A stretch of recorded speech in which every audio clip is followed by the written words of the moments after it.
You don't sabotage your life because you are lazy. You sabotage it because a part of you is being ignored. The desires you learned to suppress did not disappear. They went underground. And when the unconscious is denied a voice, it speaks through fear, delay, and failure until you face your shadow. It will decide your future for you.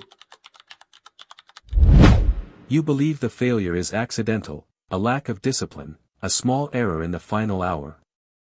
You tell yourself you are afraid of success, afraid of the responsibility that comes with the throne. This is a lie, a comforting whisper designed to keep you small. The truth is far more dangerous. You do not fear the breakthrough, you fear the death of the struggle. You have spent years cultivating the identity of the person about to achieve something great, the noble warrior fighting the good fight. When you stand on the precipice of victory, that identity is vaporized. And the second self, the one you keep caged, it fights for its life. It demands you turn back, to destroy the project, to insult the patron, to shatter the glass just before the toast. This is the true reason you sabotage everything, this is the hidden appointment with the abyss that you keep canceling. And tonight, we keep the appointment. Listen closely. This is not psychology, this is physics, the movement of primal energy. You carry a second self, an entity built from every rejection, every hidden shame, every moment you swallowed your true voice. We call this the shadow, the dark twin. It is not your enemy, it is your bodyguard, carved from necessity in the deep past. The shadow has one mission: stability, stasis, survival within the known boundaries. When you approach success, when you threaten to change your environment, your income, your entire identity, the shadow sees catastrophe. It sees the familiar self dying, and it does not allow death. It views the breakthrough, the final signing, the public recognition, as the ultimate threat to the system it knows. And it unleashes the weapon. It injects the venom of self-destruction, the sudden urge to burn the bridge, to leave the most critical email unanswered, to drink the poison just as the antidote arrives. It ensures you retreat to the familiar cage, because the cage is survivable. The breakthrough, that is the unknown desert, and the shadow will not let you walk into the sun without a fight it usually wins. It wants the suffering to continue, because suffering is predictable, suffering is home. You must understand this force, this inner demon is fueled by your own unacknowledged potential. And this is where the real horror begins. This unacknowledged potential, it manifests as a pure toxic rejection of the future you are building. It is the reason why the closer you get to the prize, the louder the static becomes, the stronger the urge to burn the whole thing down. You must see it. Listen closely. Here is the secret mechanism of self-sabotage. It is not a defense against losing, it is a defense against winning. Winning means you become someone new, someone unknown, someone who cannot return to the comfortable misery of the past. The shadow fears that new identity more than death itself. So, picture the exact moment of the breakthrough. Visualize the contract waiting for the signature, the code compiling perfectly, the final necessary conversation about to happen. Feel the intense heat of that imminent completion, the clean adrenaline of inevitable success. Now feel the coldness rise up from your stomach. This is the shadow asserting dominance, a deep biological recoil. It tells you, you do not deserve this permanence, you are an imposter in the light. It whispers that the safety of the known failure is better than the terror of the unknown victory. Picture the task you abandoned yesterday, the crucial phone call you decided could wait until Monday, the perfect idea you dismissed as too ambitious. Those retreats, they are the monuments built by the shadow. They are not mistakes, they are sacrifices offered to the altar of mediocrity, ensuring you remain small enough to manage.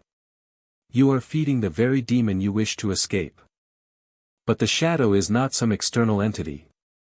It is the raw, primal energy of your unlived life, the potential denied. And you cannot slay it, you must integrate it. This is the process of dark alchemy, the transmutation of sabotage into fuel. Step 1. The inventory of retreat. You must stop pretending these acts are accidents, or fatigue. When the urge to retreat strikes, when you feel the hand reaching for the poison, stop, and name the fear.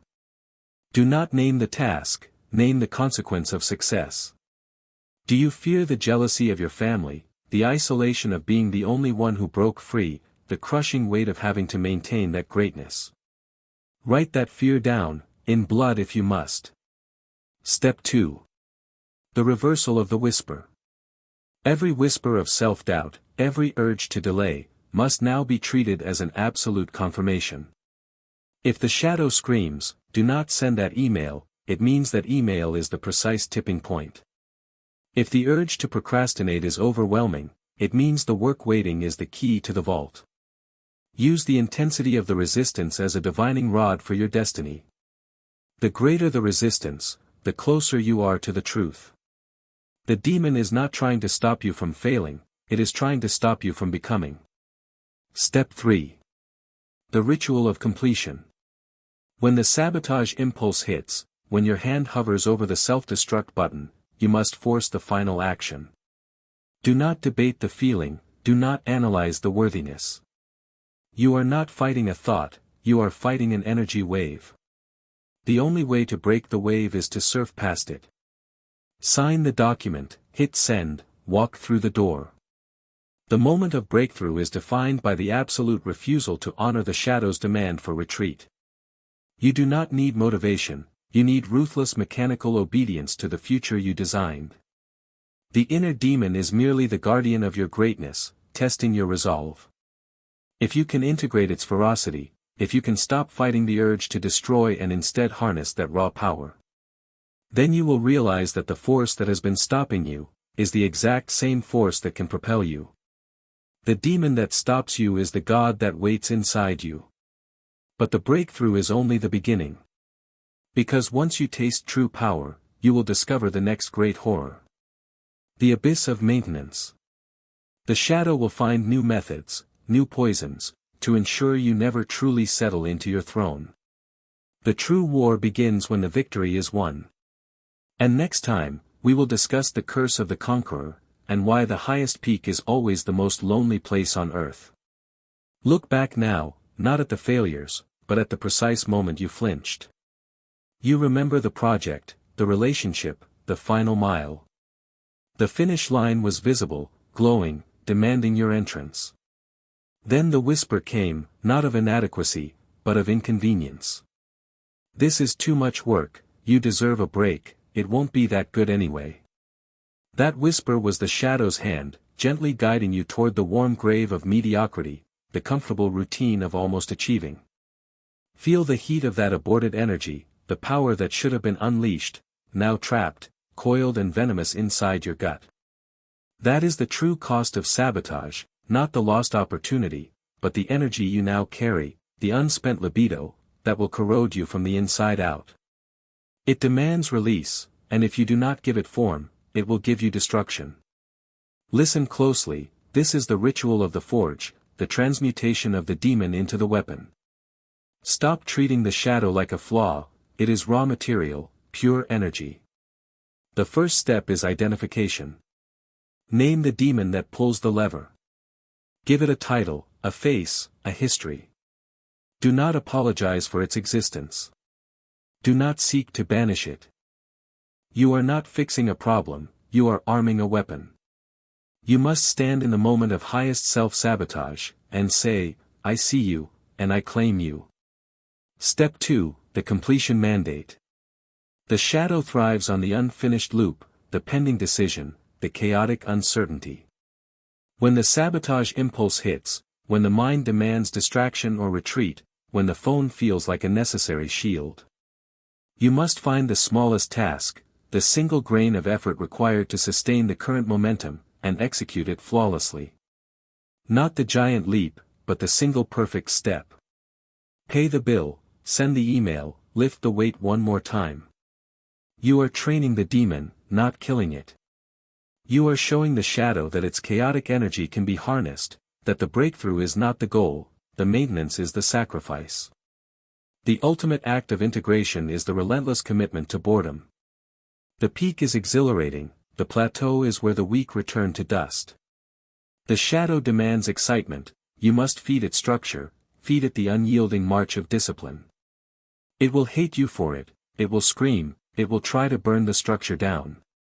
But the moment it realizes that its destructive power is now bound to your constructive will, it becomes your loyal guard dog. It becomes the fire you use to keep the cold world out. You will succeed, eventually, the abyss demands completion. But success changes the battleground entirely. The inner demon stops fighting you, and starts fighting the world on your behalf. And you will look around at the wreckage, the relationships you scorched, the quiet peace you abandoned for the climb. And you will realize the true price of the throne. The breakthrough is loud, the maintenance is silent. And next time, we must discuss the profound silence of victory, the curse of the conqueror. The cost of integration is isolation. And why the highest peak is always the most lonely place on earth. Pay the price, or return to the dust, the choice is always yours. Now, I have a request, but only for the few who remain. If you are ready to stop running from yourself, write this in the comments below. Write, I accept my shadow. Make this your ritual, seal the pact with your own words. And if you want to continue the descent, subscribe now. Most people are asleep, do not go back to sleep.